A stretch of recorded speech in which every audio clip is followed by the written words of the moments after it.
Walang pag-usapan po natin na kahapon po lumabas ng balita nito na ang ICC ay itinapubliko na meron pang 5 co-perpetrators si Tatay Digong. Kasama na dyan si Senator Bongo, si Senator Bato de la Rosa, si General Albayalde, si Secretary Vit Aguirre, at meron pang isang dating chief ng PNP na hindi ko maalala kung sino, pang 5. Pasensya na po kayo, no? Pero at least pag hindi ko nabanggit ang pangalan nyo, eh hindi kayo kasama dun sa wanted list ng ICC.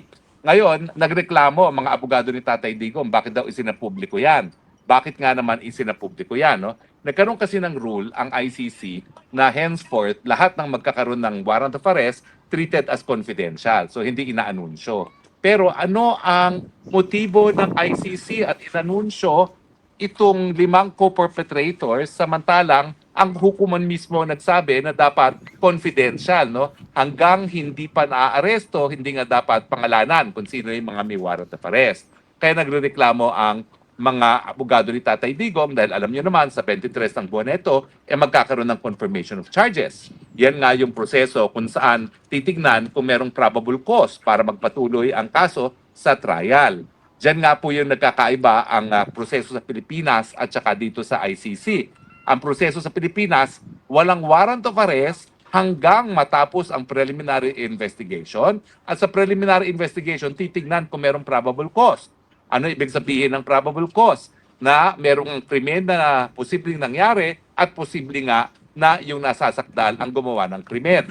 Yung sa ICC, ang pagkakaiba, napakababaw ng ebidensya kinakailangan para magkaroon ng warrant of arrest. Good grounds lamang.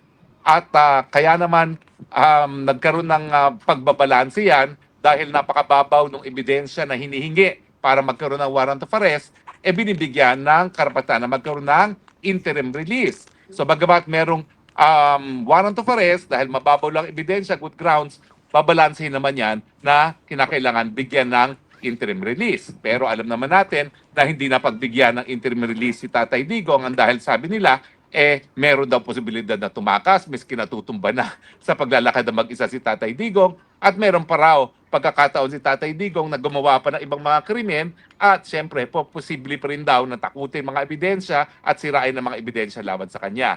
Na linabanan naman ng mga abogado ni Tatay Digong, sinasabi na yung kanyang physical and mental condition ay imposible na yung mga sinasabi nila, no? At inatempan nilang umapila doon sa appellate chamber yung desisyon na sa yung kakayahan ni Tatay Digong na harapin itong mga paratang sa kanya, no? Pero dininay po yan ng pre-trial chamber. Ibig sabihin, pinal na. Hindi mabibigyan ng interim release si Tatay Digong at hindi mabibigyan ng panandaliang pagpigil muli ng proseso at tuloy-tuloy na yan na parang trend. Ako naman, dati-dati ko pang sinasabi at alam yan ng pamilya na wala talaga akong inaasahan sa ICC. Kaya nga, early on, yung remedyong naiisip ko, hindi sa ICC. Ang remedyong naisip ko nga, dati pa yan, pero hindi ko na pinipilit dahil sinabi na ng pamilya, hindi nila gagawin yan, ay talagang i-invoke yung obligasyon ng Netherlands bilang siyang may-ari ng kulungan, bilang kung saan ang teritoryo kung saan nakakulong si Tatay Digong, yung kanilang obligasyon na itaguyod at protektahan ang karapatang pantao ni Tatay Digong sa due process. At dahil nga siya ay kinulong na hindi sang-ayon sa proseso ng ICC, sinasabi natin na siya ay nakidnap. At dahil dyan, may obligasyon talaga ang Netherlands kung sinong nagkukulong sa kanya at kung saan siya nakakulong na itaguyod yung kanyang karapatang pantao. Kasi sa mulat-mula, alam ko na walang maasahan sa ICC. Bakit? Kaya naman sinampahan ng kaso si ICC para makumbinse yung mga nagbabantang aalis ng mga bansa, yung buong African Union, na hindi lang mga itim at mga Aprikano ang pinupuruhan nila. Kaya nga, binadali nila yung proseso ni Tatay Digong para sabihin sa mga Aprikano ngayon, ay nako, kita niyo yan, may kinasuhan kami, hindi Aprikano, Asyado, si Tatay Digong. Pero talagang malinaw po ha, wala nang jurisdiction ang ICC sa kay Tatay Digong dahil malinaw. Voluntaryo ang pagiging miyembro ng korte at dahil voluntaryo yan, may karapatan din ng mga bansa na bumitiw.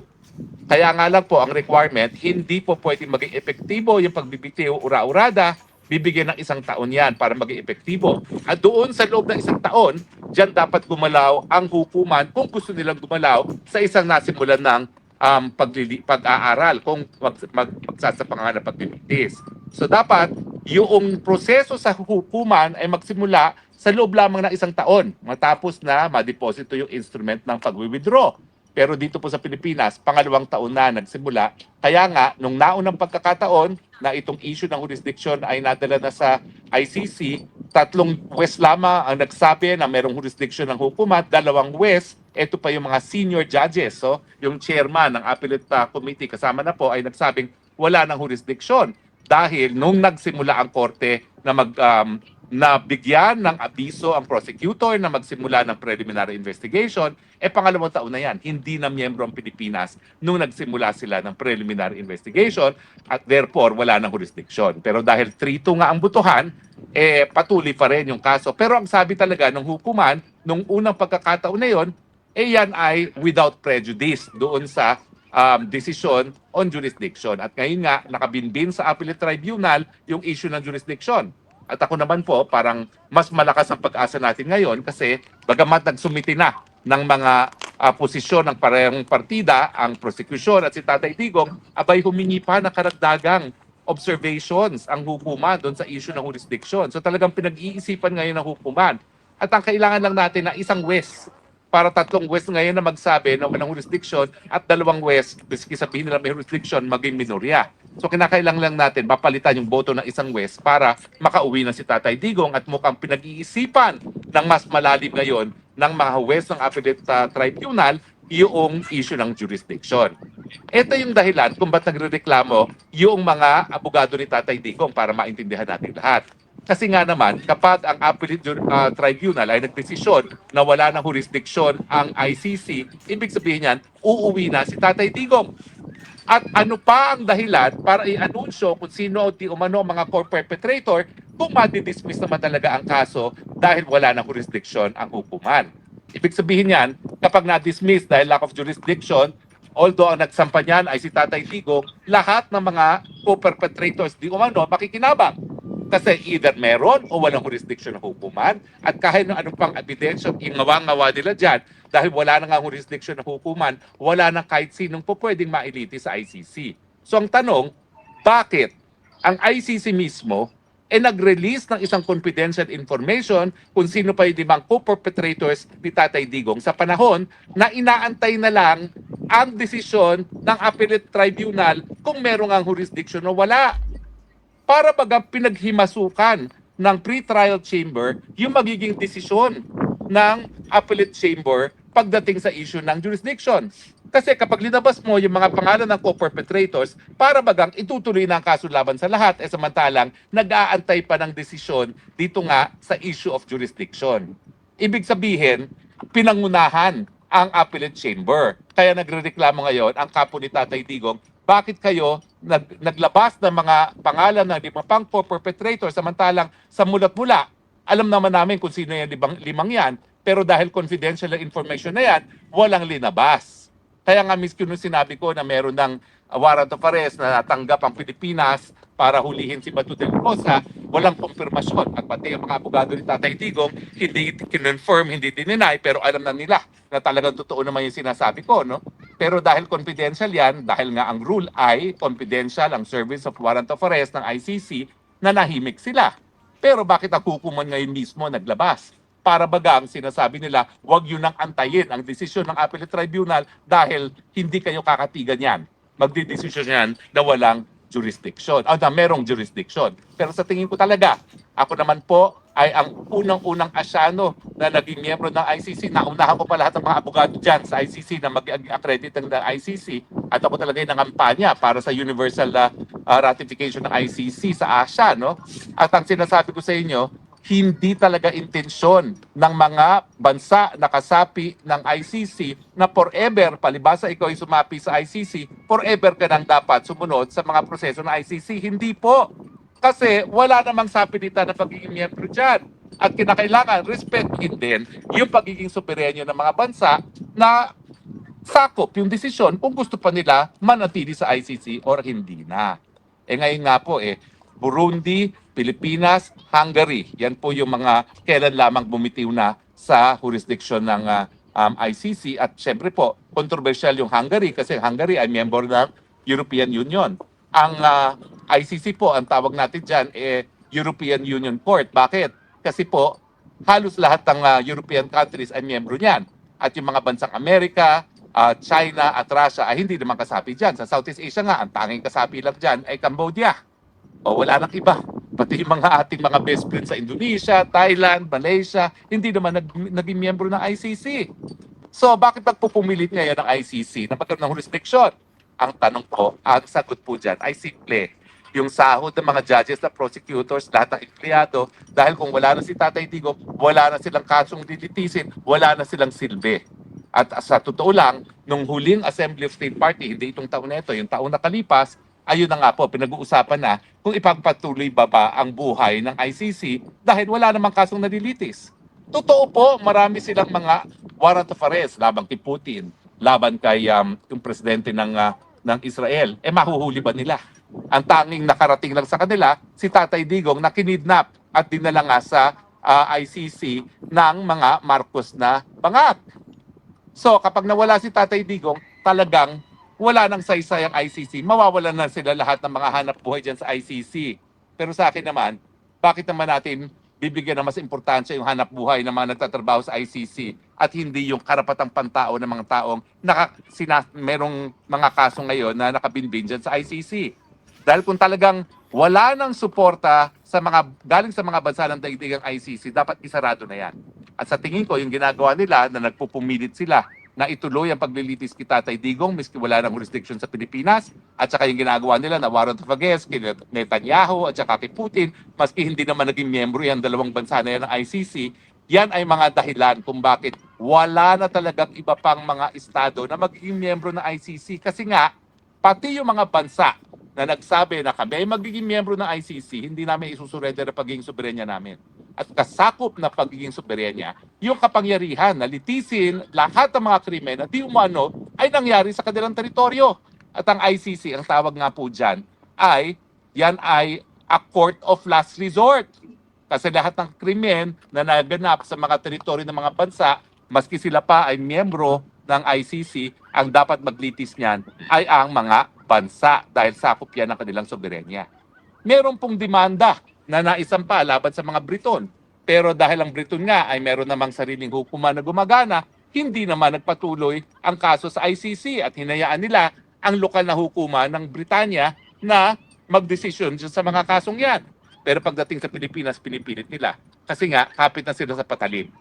Pag mawala si Tatay Digong, wala na silang kaso, wala na silang saysay, wala na sila pare-pareho mga trabaho. Pero naman, bakit naman binibigyan ng mas malaking importansya ang sweldo ng mga West prosecutors at empleyado at mga gwardiya ng ICC kesa dun sa karapatan ng akusado gaya ni Tatay Digong? So yan po yung kontrobersya. Bakit inanunsyo yung 5 di umano co-perpetrators ni Tatay Digong kasama na si Senator Bongo, Senator De La Rosa, dating Chief Albayalde at Secretary Vit Aguirre? May isa pa na hindi ko maalala kung sino, isang PNP chief din. Samantalang, sikreto yung proseso na yan, hindi dapat inanunsyo at isinapubliko sa panahon na nag-aantay na tayo ng desisyon, pinalang desisyon ng Appellate Chamber kung meron nga ba o walang jurisdiction ng hukuman. Sa tingin ko, dapat nang magreklamo ang kapo ni Tatay Digong dahil ang basa ko, baka ang Appellate Tribunal magdesisyon na wala talagang jurisdiction. Remember, first time na naging issue yan, 3-2. 3 judges with jurisdiction, 2 judges without jurisdiction, pero yung 2 judges mas bihasa sa international law kesa doon sa 3 judges na nagsabi na merong jurisdiction. Alam niyo naman kami mga nagtuturo ng international law, nag-aaral international law, kilala naman namin kung sino mga bihasa eh. Hindi naman lahat ng mga judges sa ICC bihasa sa international law. O requirement kasi, either bihasa ka sa international law o sa criminal law. Karamihan dyan sa ICC, criminal law. Paano yan? International court siya. So dapat balanse.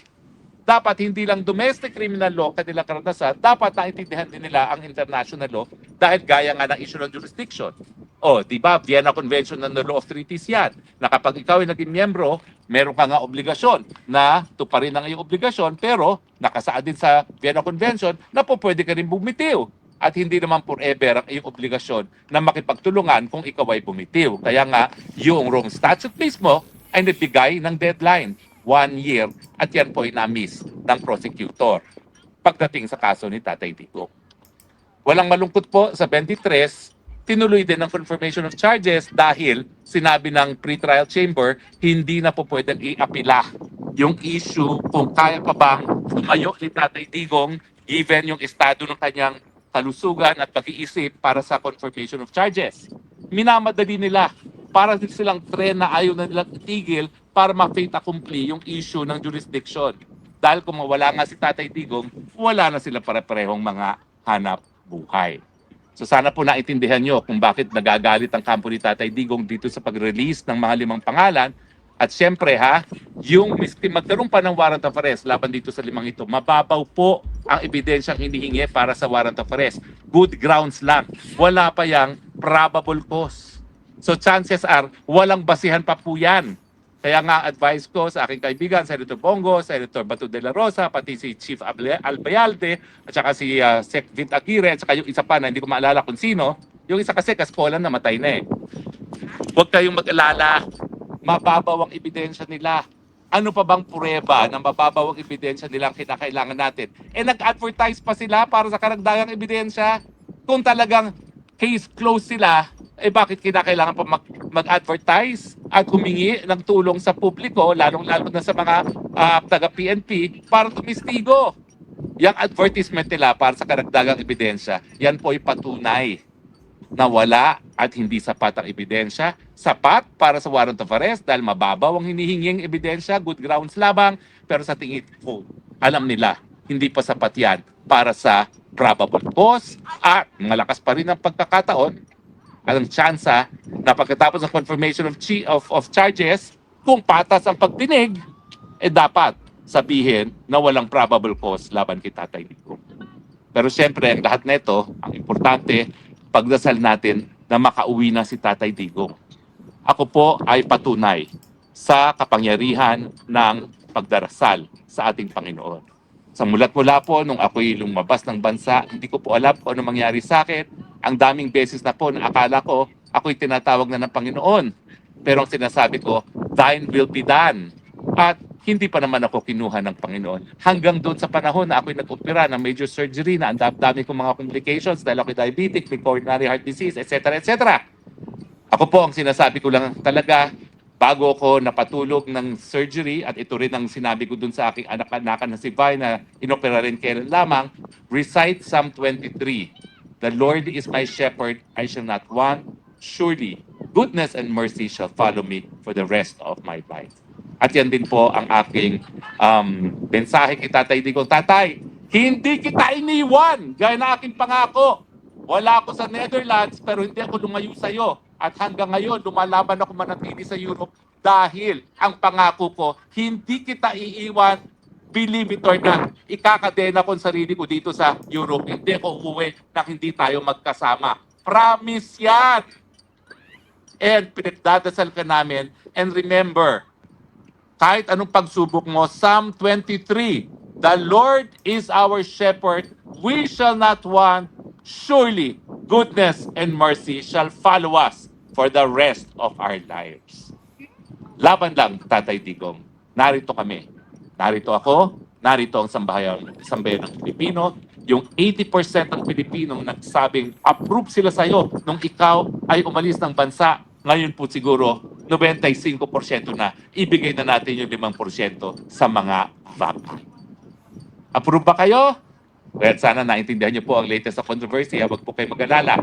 Pagdating po ng confirmation of charges, i-cover po namin yan live. At i-annotate ko. Hindi na po ako pasok na ICC kasi hindi ka pwede mag-explain kung anong nangyayari kung isa'y nasa loob. Itong si Makabayan na lang ang papasok sa loob.